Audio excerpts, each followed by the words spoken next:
Times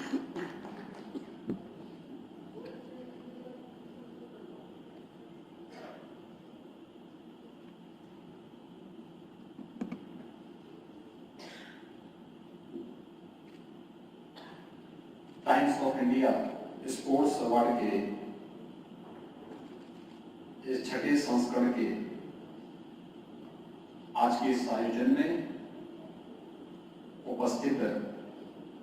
Uttar Pradesh सरकार में मेरे वरिष्ठ सहयोगी प्रदेश के जल शक्ति मंत्री श्री स्वतंत्र Dev Singh ji, times of India के स्थानीय संपादक श्री प्रवीण कुमार जी,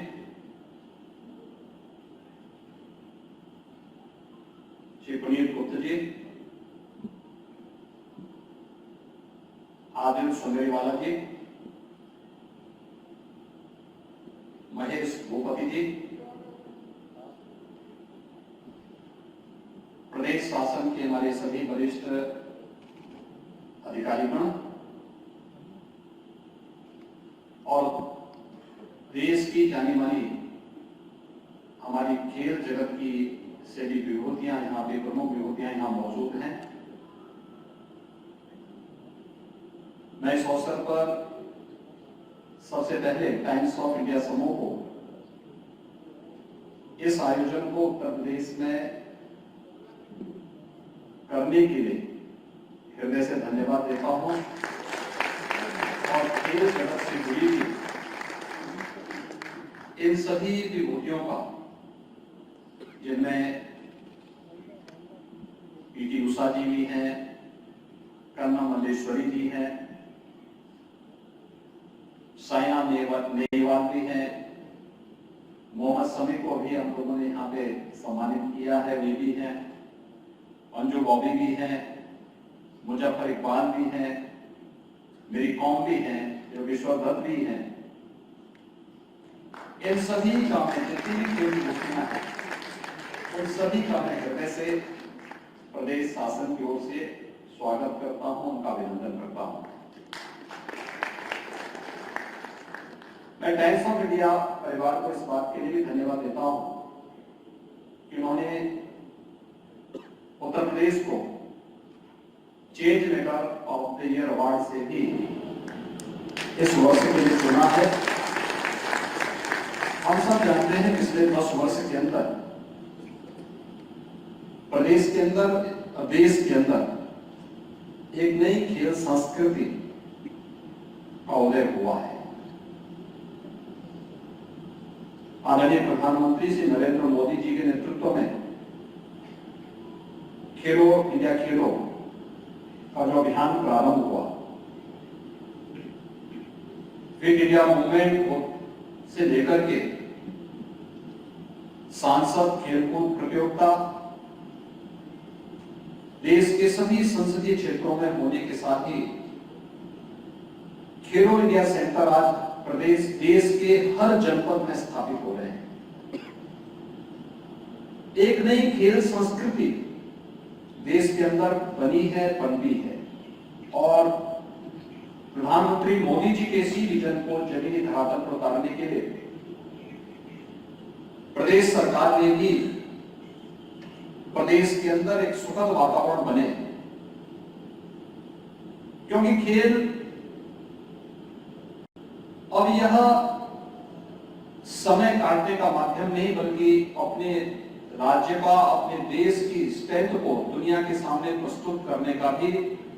अपने सामर्थ्य को दुनिया के सामने प्रस्तुत करने का भी एक सशक्त माध्यम बन चुका है। और उस देश से उसको प्रोत्साहन इस नई खेल संस्कृति के माध्यम से हम आगे बढ़ा सकें, यह अत्यंत आवश्यक था। और इस दृष्टि से जो कार्यक्रम आगे बढ़ाए गए, आज उसके परिणाम हम सबके सामने हैं। मुझे बताते हुए प्रसन्नता है कि आदरणीय प्रधानमंत्री जी का जो विजन था उसके अनुरूप हम लोगों ने प्रदेश के अंदर जो कार्य प्रारंभ किए, उसके परिणाम अभी एशियन गेम्स में आप सबको देखने को मिला होगा। देश की आबादी का कुल 16% आबादी यूपी में निवास करती है, लेकिन जब एशियन गेम्स में पदक जीतने की बात आई तो यूपी के खिलाड़ियों ने 25% मेडल जीते हैं देश के।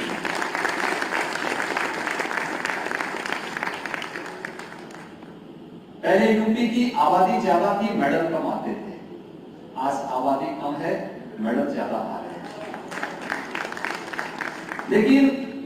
इस खेल संस्कृति के लिए सरकार के स्तर पर प्रयास प्रारंभ किए गए। हम सब जानते हैं, अभी यहाँ पे हमने मोहम्मद शमी को तो सम्मानित किया ही, उनके रिकॉर्ड के साथ ही हम लोगों ने उनके गांव में भी एक स्टेडियम बनाने की घोषणा की और मुझे अच्छा लगा कि उनसे ज्यादा उनके पिताजी को खुशी हो रही थी, क्योंकि इन्होंने प्रदेश के लिए, देश के लिए खेला है। एक खिलाड़ी अपने लिए नहीं खेलता, मेहनत उसकी होती है, लेकिन जब खेलता है तो पूरे देश के लिए, पूरे समाज के युवाओं के लिए एक नई प्रेरणा होती है। पारुल चौधरी जब एशियन गेम्स में गोल्ड मेडल लेके आती है और राज्य के बारे में बोलती है, एक ब्रांड होती है, देश के करोड़ों नौजवानों के लिए नई प्रेरणा होती है। इस खेल नीति को बनाने के लिए जब हम लोगों ने कार्य प्रारंभ किया कि भाई हमारे खिलाड़ी मेडल तो प्राप्त करते हैं, हम दे क्या पा रहे हैं, उनके लिए क्या कुछ हो सकता है, तो मैं धन्यवाद दूंगा कि तीनों लोग यहाँ पे मौजूद हैं। जब ललित उपाध्याय को ओलंपिक में स्थान प्राप्त होने के बाद उन्हें हम कैसे राज्य शासन में सम्मानित करेंगे, तो आज के हमारे जो एडवाइजर हैं, उस समय के एडिशनल चीफ सेक्रेटरी होम थे श्री अवनीश अवस्थी जी, भी आज यहाँ पे मौजूद हैं। उस समय के स्पोर्ट्स के हमारे additional chief secretary Shri Navneet Sehgal ji यहाँ मौजूद हैं और डायरेक्टर स्पोर्ट्स हमारे आरपी सिंह जी, जिनको अभी हम लोगों ने यहाँ सम्मानित किया।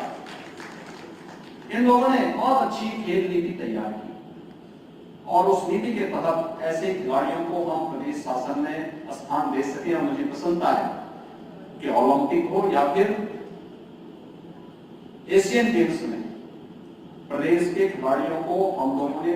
सम्मानजनक ढंग से समायोजन की कार्यवाही को आगे बढ़ाया और तब तक प्रदेश देश का एकमात्र राज्य है ओलंपिक में प्रतिभाग करने वाले,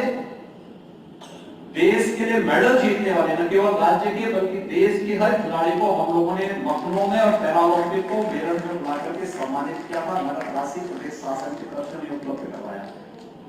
एशियन गेम्स में भी मेडल जीतने वाले सभी प्रदेश भर के खिलाड़ियों को हम लोगों ने वहां बुला करके प्रदेश की राजधानी लखनऊ में ही आमंत्रित करके उन्हें सम्मानित किया था। उस कार्यक्रम में हम पीटी उषा जी का भी कार्यक्रम चाहते थे, लेकिन उनकी पारिवारिक एक समस्या उनके सामने आ गई थी, इसलिए उनको वे आ नहीं पाई थी, लेकिन भारत सरकार के स्पोर्ट्स मिनिस्टर उस कार्यक्रम में सहभागी बने थे। 10 राजपत्रित अधिकारी अब तक हम लोगों ने ओलंपिक और एशियन गेम्स में जिन्होंने मेडल प्राप्त किए हैं देश के लिए, प्रदेश में उन्हें नियुक्ति पत्र जारी किए और 500 खिलाड़ियों को प्रदेश शासन के विभिन्न दायित्वों में उनको शासकीय नौकरियों में हम लोगों ने अब तक दिया है। राज्य उत्तर प्रदेश पहला राज्य है जिसमें इतनी बड़ी संख्या में खिलाड़ियों को अपनी यहाँ नौकरियों में स्थान दिया। एक नई खेल संस्कृति आगे बढ़ी। राशि, नगद राशि तो उसमें दी ही जाती है, लेकिन हर गांव में खेल का मैदान बने, ओपन जिम का निर्माण हो, हर विकास खंड में एक मिनी स्टेडियम का निर्माण हो, हर जनपद में एक स्टेडियम का निर्माण हो, स्पोर्ट्स हॉस्टल को और स्ट्रेंथन कर सके। इन सभी कार्यक्रमों को आगे बढ़ाने के लिए खिलाड़ी एक समय तक खेलता है, लेकिन एक समय के बाद वो खेल से बाहर होता है। उसकी उस प्रतिभा, उसके उस अनुभव का लाभ समाज लेने में कहीं ना कहीं चूक जाता है। अब हम लोगों ने खेलो इंडिया सेंटर की तर्ज पर खेलो इंडिया सेंटर जनपद स्तर पर बन रहे हैं। इस बार के बजट में हम लोगों ने व्यवस्था दी है, हर विकासखंड स्तर पर खेलो यूटी सेंटर की स्थापना करेंगे और किसी पूर्व अंतरराष्ट्रीय राष्ट्रीय खिलाड़ी को हम कोच के रूप में रख करके उन्हें निश्चित मानदेय देकर के उस विकास खंड के अंदर खिलाड़ियों को एक बेहतरीन खेल का वातावरण देने के लिए उसको प्रोत्साहित करने का कार्य करेंगे। और इस कार्रवाई के लिए हम लोगों ने धनराशि की व्यवस्था भी कर दी है। प्रदेश का पहला स्पोर्ट्स यूनिवर्सिटी मेरठ में मेजर ध्यानचंद जी के नाम पे बन रहा है। और यही नहीं, प्रदेश के अंदर वन डिस्ट्रिक्ट वन प्रोडक्ट की योजना के अंतर्गत हम लोगों ने मेरठ को स्पोर्ट्स आइटम के लिए उसका चयन किया है। खेल कूद की गतिविधियों को आगे बढ़ाने के साथ ही पहली बार यह भी व्यवस्था हमने बनाई है कि स्पोर्ट्स के लिए निजी अकादमी चलाने वाले लोगों को हम शासन की ओर से उन्हें प्रोत्साहित करेंगे, सहयोग करेंगे। और यह देश के अंदर एक अभिनव कार्यक्रम हो रहा है, क्योंकि बहुत सारे ऐसे खिलाड़ी हैं जिन्होंने निजी अकादमी में ही प्रशिक्षण लिया, लेकिन शासन उनको सपोर्ट नहीं कर पाता था। आज हम लोग उन्हें भी प्रोत्साहित करेंगे, जिससे अधिक से अधिक खेल प्रतिभाओं को हम आगे बढ़ाने का कार्य कर सकेंगे। जब हम लोग इस प्रकार का आयोजन करते हैं तो स्वाभाविक रूप से मीडिया जगत जब इसको प्रोत्साहित करती है, उन्हें एक मंच देती है, तो खिलाड़ियों को आगे बढ़ने के लिए और शासन को भी